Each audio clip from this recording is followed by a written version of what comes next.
Hola, mi nombre es Diego Muñoz, pertenezco al Departamento de Salud y Seguridad Ocupacional. Hoy vamos a tener una pequeña charla acerca de algunos aspectos relacionados con el consumo de alcohol, tabaco y droga, de parte de una persona que ha tenido experiencia en el campo del tratamiento de estas conductas.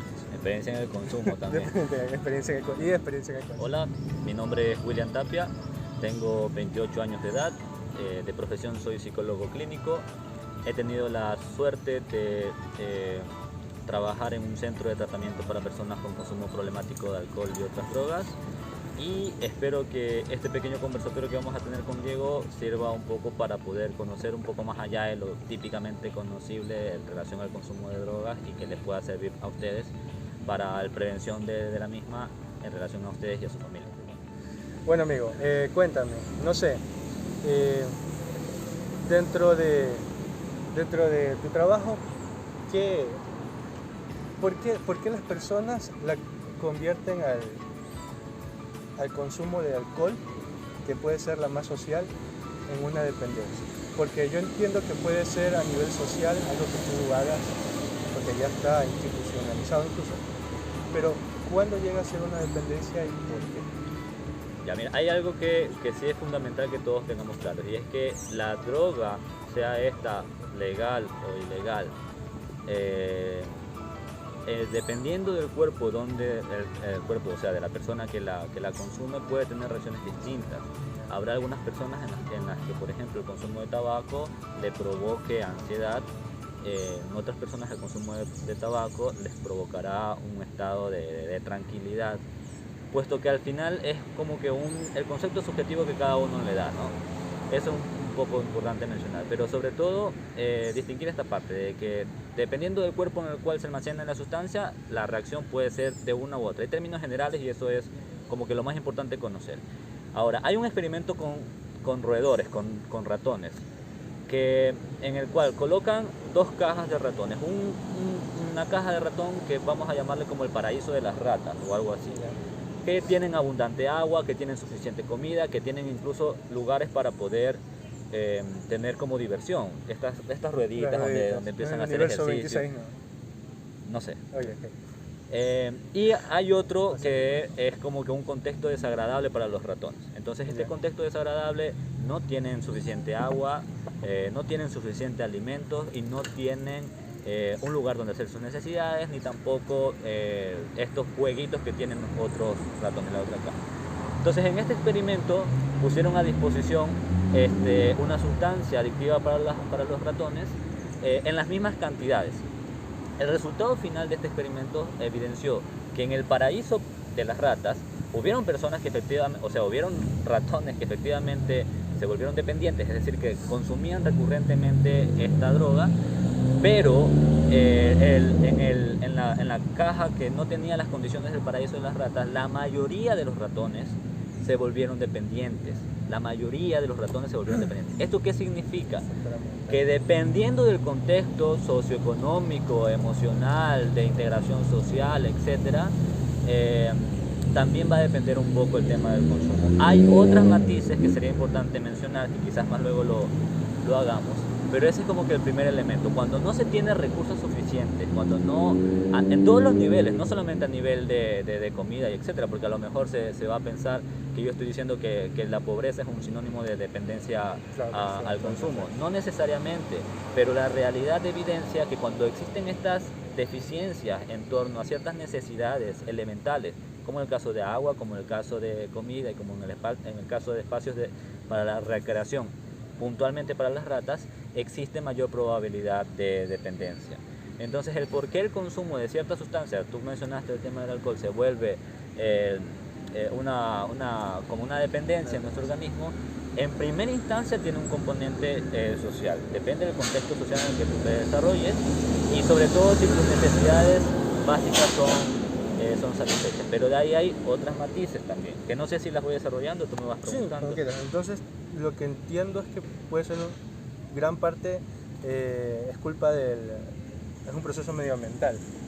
A ver, no culpa necesariamente, o sea, pero influencia. Sino cuando una persona, supongamos que si yo viniese de un contexto de una familia disfuncional, con escasez de recursos en torno al tema de alimentación y nutrición, con escasez de recursos en torno a diversión, espacios recreativos, etcétera, con escasez de recursos en relación al tema de desarrollo intelectual, académico, etcétera, y empiezo a consumir drogas, es mucho más probable que yo me enganche que una persona que sí tenga todas esas necesidades satisfechas. Ahora, el que tiene esas necesidades satisfechas se podría enganchar por otras cosas.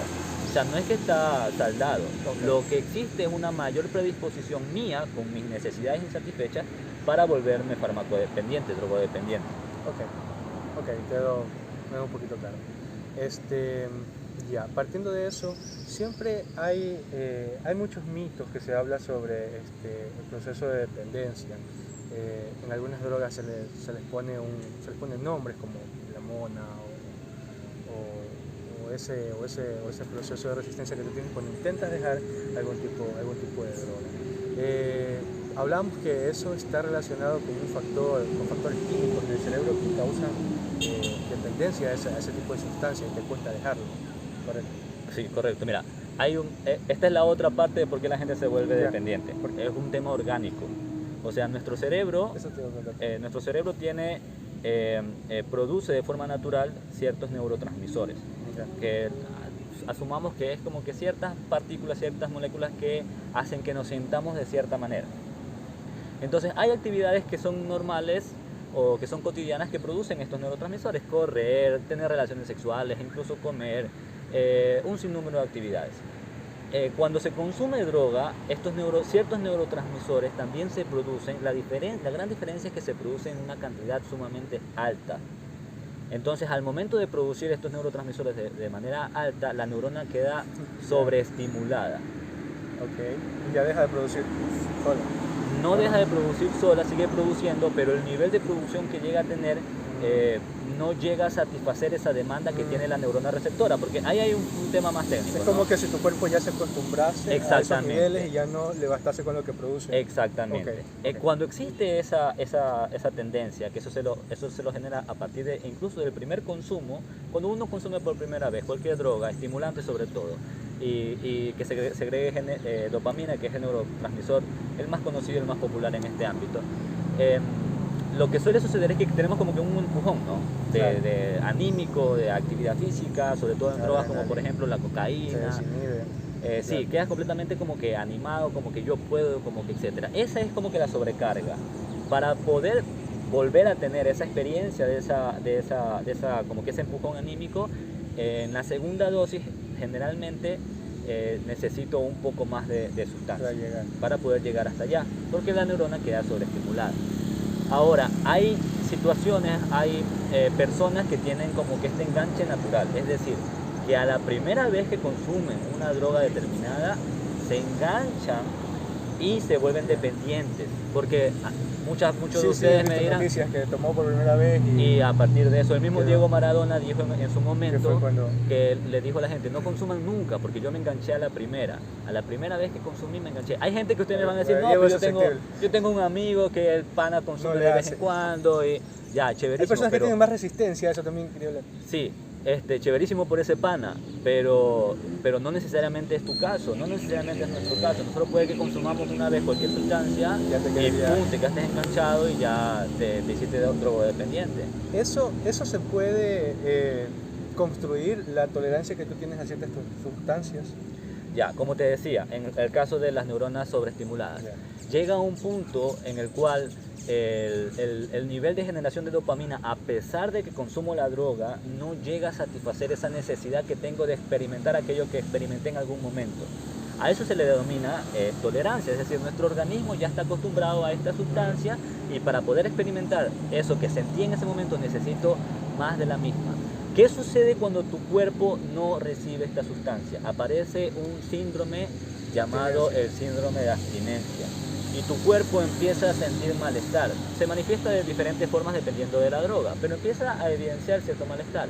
Sudoración, fatiga, dolor de cabeza, dolor de panza, diarrea, taquicardia, un sinnúmero de efectos. Ese efecto de malestar, que muchas veces aparece después del consumo de la sustancia, después del consumo de la droga, como por ejemplo cuando nos pegamos una cerveza y al día siguiente tenemos tremendo chuchaqui, eso se puede generar por dos cosas. Una, por la absorción de líquido vital, es decir, de agua que tiene, que la deshidratación que tiene nuestro cuerpo y tiene que tomar agua de otras partes del mismo, como por ejemplo en el cerebro. Y también se puede generar a que tu cuerpo necesita la sustancia para poder establecerse. O sea, tu chuchaqui es un chuchaqui por falta de alcohol en este caso. Y ahí está el mito de que muchas personas dicen, tómate una cerveza que ahí se te pasa si estás chuchaqui, y efectivamente muchas veces sí se te pasa con una cerveza. Si es por el caso de que tu cuerpo te está pidiendo más. Si es el caso de que que has tenido deshidratación, lo que va a hacer la cerveza es el efecto contrario, es decir, te vas a sentir igual creería que, o no sé, dentro de los dos casos es contraproducente igual, lo idóneo sería hidratarte y descansar. O sea, es un pésimo indicador. O sea, si es el primer caso de que con la cerveza se te alivia el malestar, el indicador es que tu cuerpo ya es tolerante a la sustancia y que tu cuerpo te está pidiendo más. Entonces ahí hay una alarma evidente. Sí, preocúpense. Tienes que preocupar, tienes que decir qué me está pasando. O sea, no es una situación normal. No es una situación normal. Ya. Chévere, eso me quedó claro algún tipo de cosa. A nivel familiar, siempre cuando se habla de estos temas se toca un poco el tema médico, los estragos a salud, fallas renales, una situación cirrosis, fallas hepáticas, pero a nivel familiar, dentro de tu ramo, o sea, dentro de tu experiencia como psicólogo, trabajando con adolescentes infractores incluso, ¿cómo se degenera la estructura familiar, las relaciones parentales, a raíz del consumo, dependencia de estas sustancias de una manera nociva? Ya, mira. Es súper fuerte porque algo que una de las cosas que a mí más me impactó cuando empecé a trabajar por primera vez con personas con consumo problemático de alcohol y otras drogas, era el hecho de lo desestructurado que estaban las familias. O sea, el denominador común era que provenían de familias disfuncionales, no solamente por las características mismas de la familia, sino por lo que esa persona ha llegado a generar. Es decir, puede que tenga una familia funcional en un momento, pero esa persona, a partir del consumo, va a generar que su familia termine como una familia disfuncional. ¿Por qué? No entiendo eso, ¿por qué? Ya, ¿por qué? Porque mira, cuando uno empieza a consumir, en esto tiene que ver mucho, es la parte también social, ¿no? La parte de interacción en la familia, pero necesariamente tengo que remitirme a la parte, a la parte más orgánica. Hay centros de placer, centros de recompensa, que están asociados directamente con el consumo de ciertas sustancias. Cuando tú tienes hambre, tú comes, ¿verdad? Y tienes una sensación de comí, estoy ok, estoy chévere, estoy bien. Cuando tú tienes ganas de tener relaciones sexuales, tienes esta sensación de lo hice, estoy bien, estoy tranquilo. Esa misma sensación te genera consumir drogas. Esa misma sensación. La diferencia radica en que una vez nosotros empecemos el consumo y reiteramos el consumo, esa sensación de me siento bien porque comí va desapareciendo. Me siento bien porque tuve relaciones sexuales, va desapareciendo. Me siento bien porque compartí en familia, va desapareciendo. Entonces lo que se hace es que las personas reemplazan los diferentes centros de placer o de bienestar que tenían y lo focalizan en uno solo. Solo en el consumo de sustancias. De a poco lo va mermando, poquito a poquito, va desapareciendo. Parece mentira, pero va desapareciendo hasta el punto de que ya no quiero nada más. Ya no quiero pasar con mi familia, ya no quiero tener relaciones sexuales con mi esposa, no me interesan esas cosas. Ahorita lo que me importa, lo que me interesa es simplemente el consumo. Y como te decía, el tema de la estructura familiar, eso genera ya un desbarajuste en torno a la estructura familiar. Pero también el hecho de la necesidad de consumo te lleva a hacer cosas que van a atentar directamente contra tu familia. Por ejemplo, muchos de mis pacientes tenían la tendencia a robarse las cosas, a robarse desde el televisor, el celular, de su propia casa para venderlos y así poder obtener para el consumo. Otros preferían trabajar 4 días, 3 días, 2 días y ese poquito dinero que hacían, en lugar de dárselo para su familia, para que comieran, para las cosas de los niños, etc., lo destinaban la gran parte y muchas veces todo ese dinero para el consumo. Porque tus prioridades ya no son tu familia, tus prioridades son seguir consumiendo. Claro. Y claro, la gente te va a decir a ti, no, pero mira que tienes esto, tu familia. Es que tú no lo ves como eso. Si tú no tienes un proceso, un tratamiento, un proceso de sensibilización, no te das cuenta. no te das cuenta. O sea, alguien te está Pero hablando, peor te si está vienes diciendo. ya de un sector que no ha tenido esos medios. Claro, peor aún si te hacen falta herramientas académicas, te hacen falta herramientas de supervivencia, etcétera. Ya. Pero No significa puede que suceder sean... en cualquier estrato también. Por supuesto, hay personas que se dedican al consumo. Es que el tema de la desestructuración familiar no es un tema de Estatus. pobreza o de riqueza, no tiene nada que ver. Sí, ok. Hay personas con mucha plata que tienen una familia que está descompuesta por completo, una Claro. familia tóxica, y que los miembros de esa familia terminan en consumo.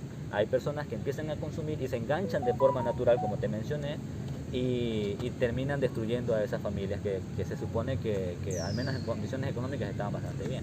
Entonces son muchas cosas, no se puede hablar de un solo factor, Ya. son muchísimos factores, pero sí es importante contemplar el hecho de que a partir de que estas personas empiezan con el consumo reiterado, sus focos de placer, sus focos de atención, sus focos de entretenimiento cambian por completo y se centran solamente en uno, en el Que es el consumo. consumo. Entonces, Esto ya al nivel macro, no significa que no puedan salir de esa situación, sí, ¿cómo? pero es Los complejo. tratamientos son largos y es difícil, correcto. ¿Cómo te das cuenta para decir, ok, yo ya tengo un problema? Lo primero sería evitar, de hecho. Pero ¿cómo te das cuenta y dices, ok, necesito ayuda, necesito tratamiento? A ver, es muy difícil. Generalmente quienes se dan cuenta son la familia, los que se dan cuenta son los padres, son las parejas, son los hijos, porque el que es consumidor y empieza a tener comportamientos ya de adicción, siempre está como en sintonía con sí mismo. O sea, el ego se fortalece con el consumo, en el sentido de que se piensa que se está en lo correcto, es lo que se debe hacer. Yo soy el que mando en mi vida, en mi cuerpo, y es un poco difícil como que hacerle entrar en razón, mira lo que está sucediendo, mira lo que está pasando. Generalmente no sucede. Hay personas que sí alcanzan a verlo y los indicadores son Por ellos mismos. el que ya menciono, cuando tus centros de placer empiezan a desaparecer, o cuando simplemente ya dejas de perder, que le quitas el gustito le quitas el gustito que le tenías a salir con tus amigos, a jugar pelota, le quitas el gustito que le tenías a pasar un fin de semana con tu familia en un parque como este de aquí, le quitas el gustito que tenías a comerte la comida que te encanta. Cuando empiezas a quitarle ese gustito Ya. y tú estás en consumo, preocúpate, porque eso significa que estás desviando esa atención, ese foco a Sí, otra claro. satisfacción. Pero de ahí quienes se dan cuenta son las familias. Y aunque la familia también pasa por una etapa de negación, en la que no, mi hijo, ¿cómo va a ser posible? Él solo consume de vez en cuando.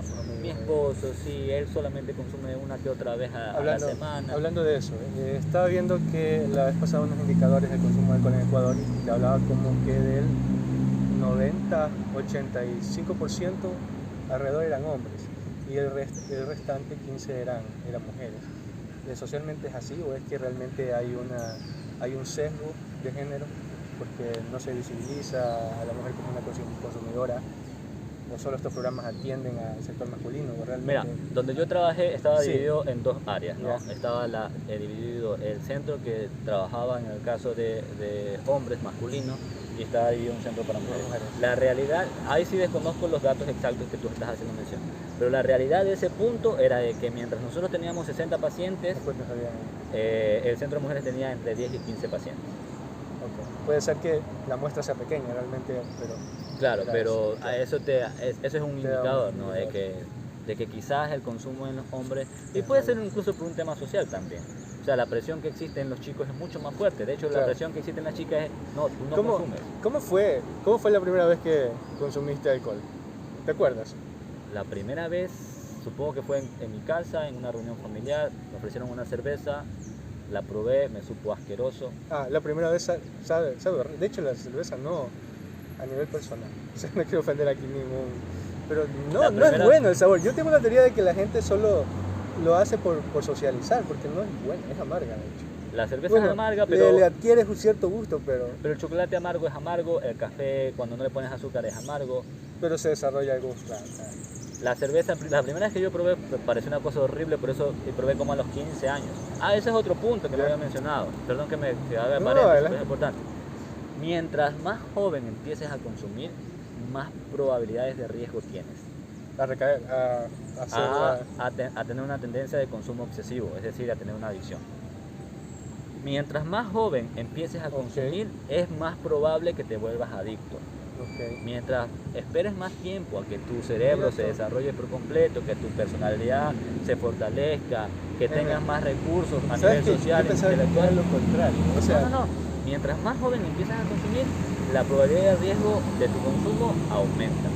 porque es típico encontrar con alguien que no tome, que ya tenga cierta edad, y decirle que se desbarata rápido o tiene poca resistencia al alcohol, y mientras hay un consumidor que ya tiene años, se toma Porque ya tiene cervezas porque su cuerpo ya tiene tolerancia. Pero es un mal indicador de tener tolerancia. Como esos panas que Mira sacan cómo pecho. se distorsiona esto. Como estos panas que sacan pecho. O sea, y en un consumo social uno lo dice como que algo chévere. Sí, pero si tú ya lo vas a la parte más orgánica clínica, tú dices, bueno, aquí Algo está pasando. Pero los que sacan pecho y dicen, no, es que yo me tomo 10 cervezas, 11 cervezas, una java, dos Estoy ahí jabas, parado, yo solito y aguanto toda la noche. Y yo te digo, chévere, compa. Hazte ver, amigo. Mi respeto, pero eso solo significa una cosa: su cuerpo tiene tolerancia al alcohol. Y no es algo bueno, o sea, socialmente sí lo sería. no, amigo, no es bueno, el consumo de alcohol es malo. Bueno, está siendo muy interesante. Ya, a nivel de herramientas para mantener la lucha, el proceso de salir de la dependencia, ¿qué funciona mejor? El apoyo de la familia, el apoyo de un profesional, el apoyo, no sé, de un grupo. Estamos hablando de ya dependencia. Dependencias. ¿No? Ya, mira, lo que la evidencia y la experiencia me ha permitido aprender es que en los procesos de tratamiento existen dos modalidades, ¿no? Una que es ambulatoria y otra que es de tipo internado. La ambulatoria es cuando yo vengo, solo escucho la conferencia, hago mi psicoterapia, a lo mucho tengo tratamiento farmacológico y como que ya está todo.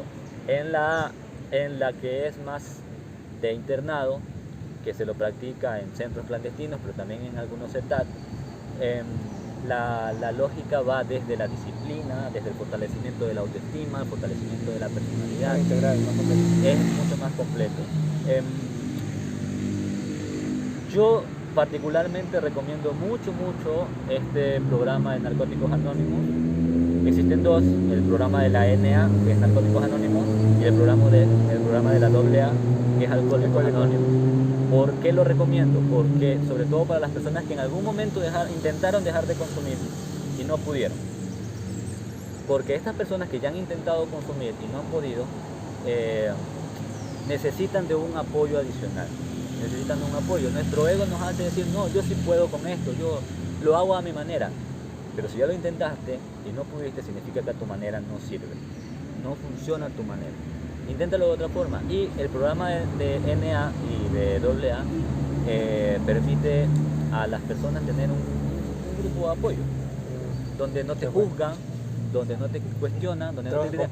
Porque el consumo, cuando las personas están drogadas, cuando las personas están borrachas, Sigmund Freud decía, el super yo se desinhibe con el alcohol. Se deshace con el alcohol y aparece nuestro ello. Nuestros instintos, esa parte oculta que nosotros siempre tratamos de reprimirla, aflora. Porque empezamos a despreocuparnos por las reglas, por las normas, porque nuestro cerebro está estimulado. Entonces, todas esas cosas, pasan muchas cosas cuando uno está en consumo. Muchas cosas. Sí. Muchos de los chicos varones heterosexuales que se manifestaban en consulta y en terapia conmigo, llegaban a un momento que me manifestaban que en consumo tenían prácticas homosexuales.